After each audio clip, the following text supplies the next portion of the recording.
Alrighty, good afternoon everyone. As you can see, I'm not in the shipping container. I am in the tack room of the horse barn, but that's alright. It's an exciting day. I'm gonna finally start to crack this transmission open and begin the reversal process. I apologize for not uploading lately and keeping this project on hold.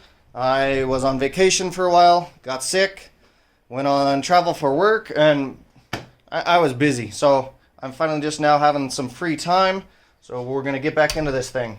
I think all of my critical components have arrived, enough to get started here. So a little bit of the plan of attack for this video. My plan is just to time-lapse most of this video with a little GoPro. I will use the phone camera to show you anything unique or interesting, anything that we need a close-up of. Tell you anything special I see, anything worth mentioning. I haven't seen anyone put together a split case 6-speed reversal video, so that's the whole goal of this video series. Is I want to make sure that when other people tackle this project, they're not totally in the dark. So a little bit of the game plan, what we're going to do here. First things first, we're going to start undoing the electrical for the reverse and whatever the other switches are. Light switches, undo the slave cylinder for the clutch assembly, start taking off all the little miscellaneous brackets here. Once those are off, start by taking apart the tail shaft, take apart the center diff. Then if we're still trucking along, got good time management, we'll start tackling splitting the six-speed center of the transmission here. So got the laptop. I may be having to reference some portions of the 5-speed video, DIY video that Subaru Gears put together. I think that's going to be helpful to reference that. There's going to be some differences. Obviously, we don't have a push rod shifter linkage in here. We've got the cable shift assembly. So as a result, there's no nose cone, cast nose cone that we can put in. And there's no, there's basically, I haven't seen any guides on how to do this. So when we get this thing apart, we're going to show you exactly how all these components work and go from there. Oh, I have a shifter assembly out of a 2014 car to match with the 2014 transmission. Shifter assembly came out of Billings, Montana. I'll go grab the shop's info and put it in the video here because the shop was super helpful and worked with me and over a couple of phone calls was able to get me exactly what I need, mailed it down, so that shop did awesome. Yeah, I think that's it for now. Let's just go ahead and get started. Alright, first things first, 14mm bolts. There's quite a few of them. Use the long impactor and extension. Use the Makita impact driver. Buzz those right off. First things I'm noticing, there is a pin in here that's locating the part. Pin down there as well, locating the part. Got some liquid water that started dripping out, and it looks like a little bit of oil now. I took a 3/8 extension, stuck it on the flat right there. Hit it with the dead blow hammer here. That split it right open. So I'm gonna try my best not to jam a screwdriver in there to drive this guy out. I'm also gonna try my best not to drive the pin out for this guy. I would like to leave this guy in for the time being. It's got this weird bend to it. We'll see if I can shimmy it once this guy gets free, but this is going to be probably the main obstacle, that length of that pin. But once we pull that, we might be able to pull this thing away. So let's see where we end up. Alright, so that little bit of back and forth tapping worked great. So I was continuing to use the 3/8, driving it over here, and then I would bring the hammer over here and I would tap. So that would kind of wiggle this thing back and forth. So it started to come off. The steel pin is rusty, which is kind of a bummer. Don't know why that is. It's stuck in the transmission on that side, stuck on the housing over here. I wanted to kind of leave this exactly as it dropped out. I ended up having to flip the shifter upwards in order to slide this guy off. Now this, where I was hammering, is not a gasketed surface, so I'm okay with marring that up. Unfortunately, I ended up tagging it right there, but that's nothing. You can just clean that up with a hand file. So what we're seeing here, this should be the center differential diff, right? And then this gear here up on the top, this is your axle shaft going what would be to the rear of a regular Subaru. So it's got a bearing back in there, and that guy looks like it would sit in a race right in there. And then this shaft is probably driven off the center diff, and then these two gears drive each other and go out. So we don't need these, and we don't need that center diff. But now that we're here, we can start to take a look at the shifter assembly. So there's a shaft going through the center here. Let me move this guy out of the way just a little bit, right? So when this guy shifts, it's twisting this center shaft, right? So the gear selection mechanisms are over here. So that's gonna be tricky. We're gonna have to see. I have no idea what this little hex-headed cap is, or what these two guys are. Actually, you know what? I'm gonna look closer at it. This guy, this bolt, that bolt, that bolt, and that bolt, and that one, that make up a plate here that is probably gonna be our shifter assembly. So let's go ahead and we'll clean these guys up. And since we're trying to learn how this works, we'll flip this over and pull that off. I don't know if this little output shaft is gonna be able to pull out with the with that bearing on the end of it. We'll see if we can jimmy it and make it work. I'll let you know if it was any difficulty. You'll see it on the time lapse, I guess, if I gotta flip this thing over, if I gotta pull this shaft out, or what I gotta do. So let's get back to it. Alright, so we got the transmission flipped around. We took all these little bolts out. One thing that I noticed that was kind of frustrating, these guys held on with little brackets. When you start pulling them nuts off, these are actually the through bolts. So just be aware of that. It didn't allow the case to split, I don't think. So kind of frustrated. I didn't want to have to do that, but here we are. So one of these is reverse, one of these is neutral switch. One thing I noticed that's worth mentioning, when you look way deep in here, let's see, we need a light. Let me get a light in here. When you look way down in here, that right in the center of the screen, actually you can see it on the back here, duh. This guy, whoop, I'm all out of whack. There we go. That is a shifter shaft. So when I shift this guy, see that? Thing pops in and out. And then when you twist, right? So this is a rod shifted transmission. It just has a cable shifter assembly. Now I remember being told that there's a sixth gear in here somewhere on the other side of the split. So we're just gonna have to see what it looks like when we get in there. I'm thinking this little edge right there is gonna be that back wall where that bearing race is.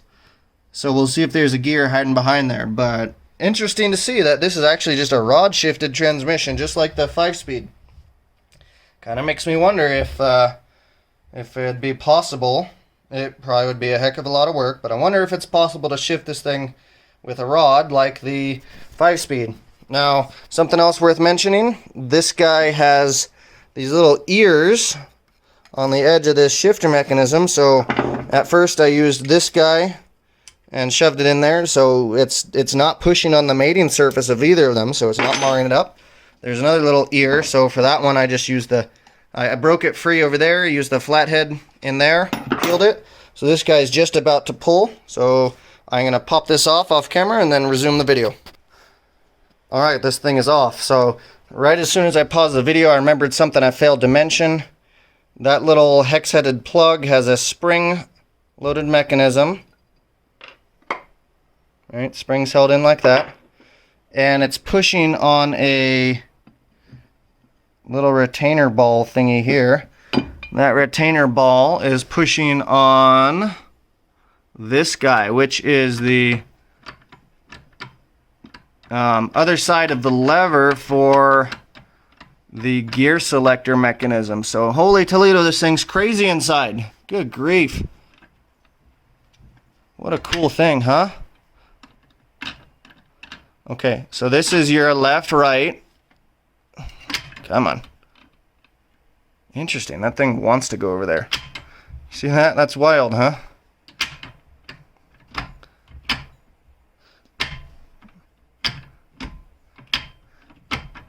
This is my first time cycling through this stuff, so I'm hoping you guys are as amazed as I am.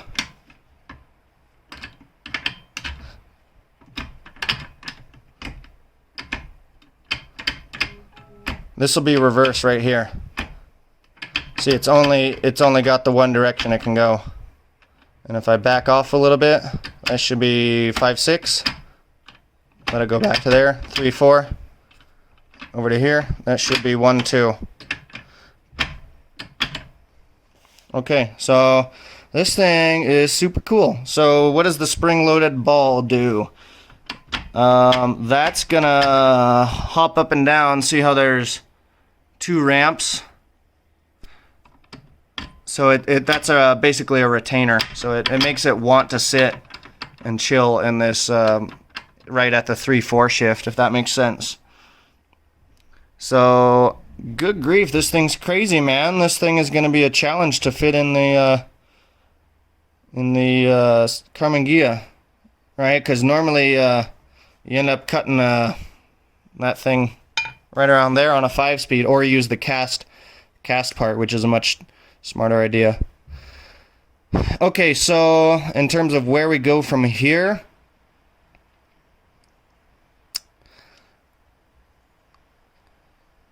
I might need to go see if I can find a manual that describes the next step. Oh, before I forget, this guy's got 2 locating pins there and there. Again, steel. Again, rusty. Kind of annoying.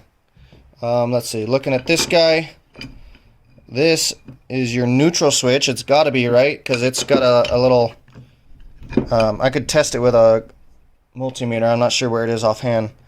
But this guy pushes down like that. This guy sits in that slot right there. Right? Doesn't matter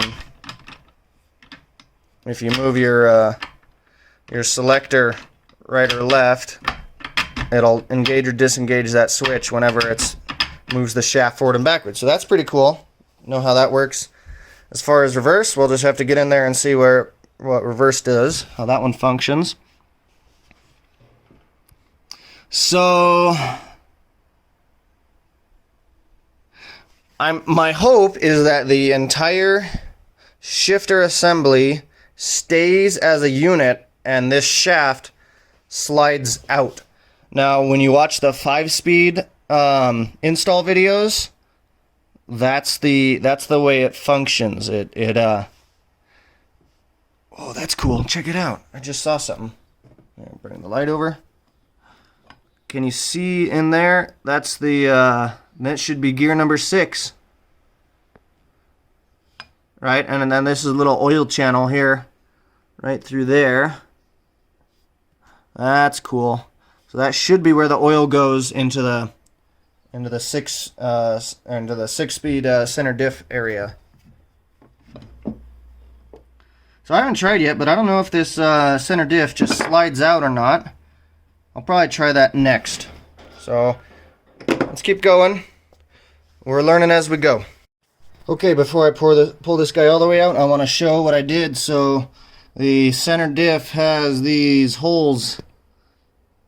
And if you turn on a flashlight, you'll see the spider gears in there. So I took a 14mm wrench, stuck it in the hole there, rested it against there, and lightly tapped the end of that wrench there.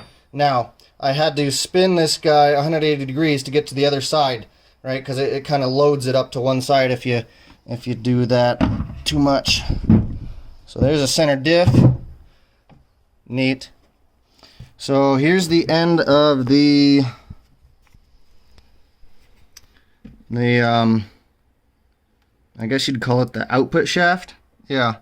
So this is what you would call the all-wheel drive output shaft. It's got the let's see. Let's get a light in there. Let's make it easier.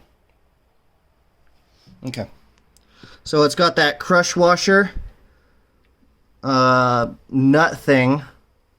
So you can see the crush right there that's pinned over. So that's the gear set.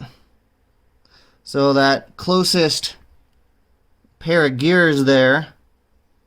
See how there's a height difference between the two of them? Let's see. Yeah, so there's a height difference between the two of those. And that's for the different shaft heights. So basically the one of these shafts should be free spinning. So, oh man, my arm is just not long enough. I can't reach there to turn it. And then watch what I'm doing over here. Actually, you can kind of see through the... Okay, that'll work. Alright, I'm hoping your camera is pointed at the right spot. So let's go ahead and shift it into a gear. And we'll spin it. Ah, there it is. Uh-huh. So, right now what you're seeing is the output shaft gear sets are spinning, right? But the all-wheel drive pinion shaft is not spinning. So let's see if we can even spin that by hand.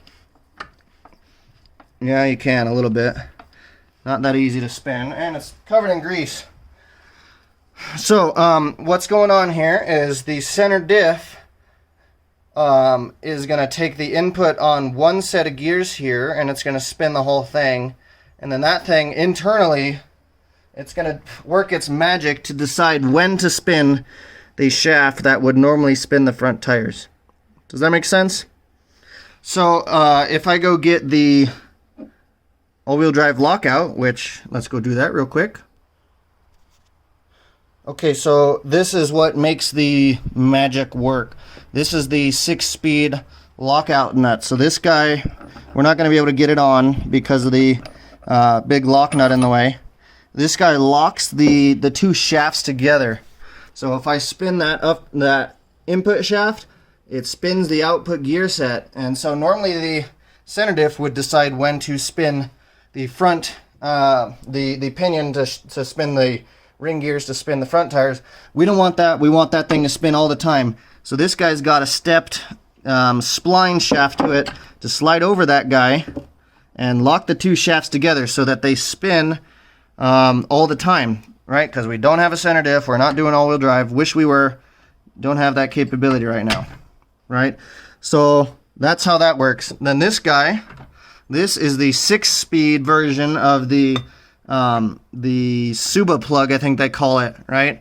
So this guy is the thing that'll get welded in. So this guy is going to sit in there, and the end of the lock nut is gonna chill in here somewhere, right? So this whole assembly is gonna sit in there, and this guy has to be longer in order to clear the longer gear shaft. So pretty cool deal. We'll get to see how the internals of this thing work. Now, regarding, what do we think about cutting this thing up here? Well, that's a good question. So, right off the bat, the main problem with cutting this thing up is that the oil galleys here are still going to be trying to feed oil into where a center diff would be. So, let's see. I'm guessing that little hole in the bottom down there, here, let's poke it with a screwdriver. I'm guessing that little guy is probably your oil return going back in. So, this is going to get tricky. There's a giant hole here. I wouldn't be too surprised if I'm going to need to put a plate over that and weld that up in order to prevent oil and junk from getting in. So,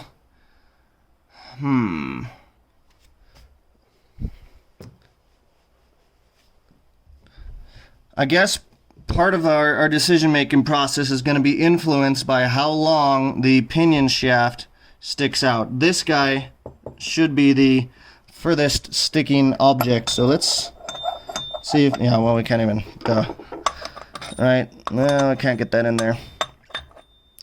This guy is going to be our limit, I think. I'm kind of worried that the easiest method is going to be grabbing that tail shaft, bolting it back on, and then welding a plug into that or something so that this thing kind of maintains its original oil flow system. Let's see here. I'm gonna probably go ahead and take some pictures of where I'm at here, send them over to Subi Stuff and Subaru Gears, and see if I can get some insight on what's been done in the past. Because part of me is thinking the easiest way to solve this is stick a plate over the end of this thing. I mean, we already know we're going to be cutting up the body quite a bit. Huh. Here's another compounding factor. This is the original mount, right? That guy goes to those two bolts. That one. So we probably want to retain that.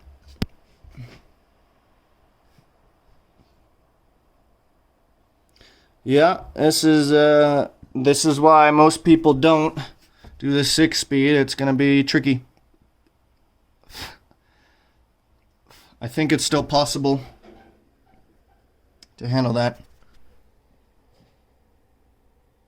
If we weld a plug covering that up, then the oil would not go back the way it needs to, so that doesn't work.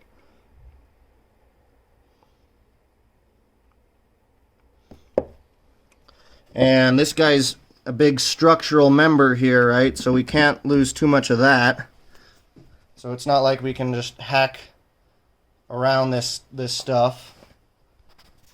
I'm thinking this guy needs to get preserved. Or maybe we look and see if it's even feasible to convert this to rod shifted. I don't think this mechanism is too out of the ballpark. So, all right, I think that's it for now.